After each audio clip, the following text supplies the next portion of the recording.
तो ऐसे में आई थिंक बहुत इंपॉर्टेंट है कि इसके ट्रीटमेंट के बारे में हमें पता होना चाहिए। तो अब इम्पॉर्टेंट सवाल पे आते हैं कि इसका मेडिकली अगर मैं बात करूँ तो कितने तरह के ट्रीटमेंट्स अवेलेबल हैं? ओके, अगर मेडिकली कहा जाए तो दो ही प्रकार के ट्रीटमेंट बेसिकली अवेलेबल है। अब सॉरी टू से बट देन जब हम बाहर जाते हैं तो लोगों के पास काफ़ी सारे ऑप्शंस हैं, अवेलेबल हैं। अब वो सभी ऑप्शन साइंटिफिक नहीं है। अगर दो ही ऑप्शंस अगर हम जो मेडिकली अगर जो है वो है न्यूट्रिशन, जो हमें जो जैसे मैंने डाइट बोला है, डाइट और फिजिकल एक्टिविटीज़ हमको लेनी है। ये दोनों चीज़ अगर हम साथ में करते हैं तो बहुत सारे लोगों का जो जिनका वज़न 20, 30, 40, 50 किलो तक वज़न ज़्यादा है वो उतना हम कम कर सकते हैं।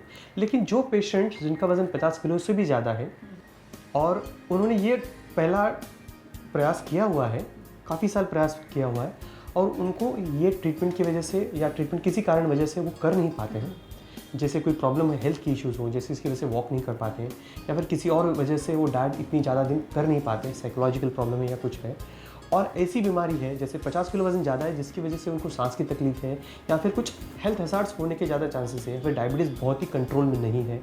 तो ये सब अलग से जो अलग अलग से बीमारियाँ जिसे हम कोमॉर्बिड कंडीशंस कहते हैं, ये दोनों अगर साथ में हैं तो फिर इन पेशेंट्स को हम सर्जरी के लिए भेज सकते हैं। अब उस सर्जरीज़ में काफ़ी लोगों में थोड़ा डाउट है कि जो बहुत सारे लोग बोलते हैं बैरियाट्रिक सर्जरी और प्लास्टिक सर्जरी, ये दोनों चीज़ अलग अलग है। बहुत सारे लोग प्लास्टिक सर्जरी लेके चले जाते हैं कि जिसकी वजह से वो वहाँ पे एक जो भी एक साइड का फैट है वो निकाल के लेते हैं और वापस वो उनको लगता है कि अब मेरा वजन कम हो गया, तो वो नहीं है। ओबेसिटी की जो सर्जरी है वो बैरियाट्रिक सर्जरी है। वो बैरियाट्रिक सर्जरी है कि जिसमें अलग सर्जरी है, वो सिर्फ प्लास्टिक सर्जरी जैसे नहीं है।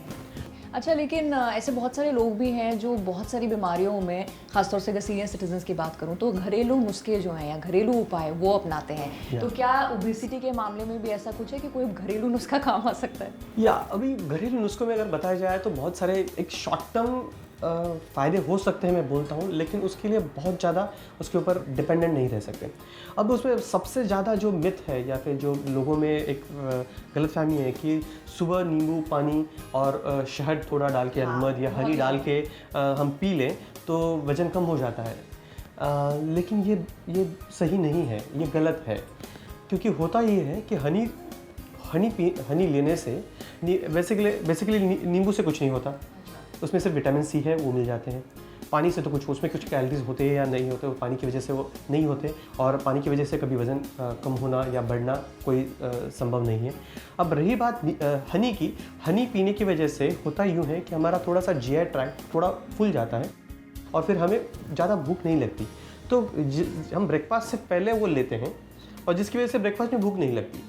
अब ब्रेकफास्ट में भूख नहीं लगती, इसकी वजह से खाना कम हो जाता है थोड़ा ब्रेकफास्ट में, और फिर होता यूँ है कि वो कम खाने की वजह से हमें हल्का लगता है।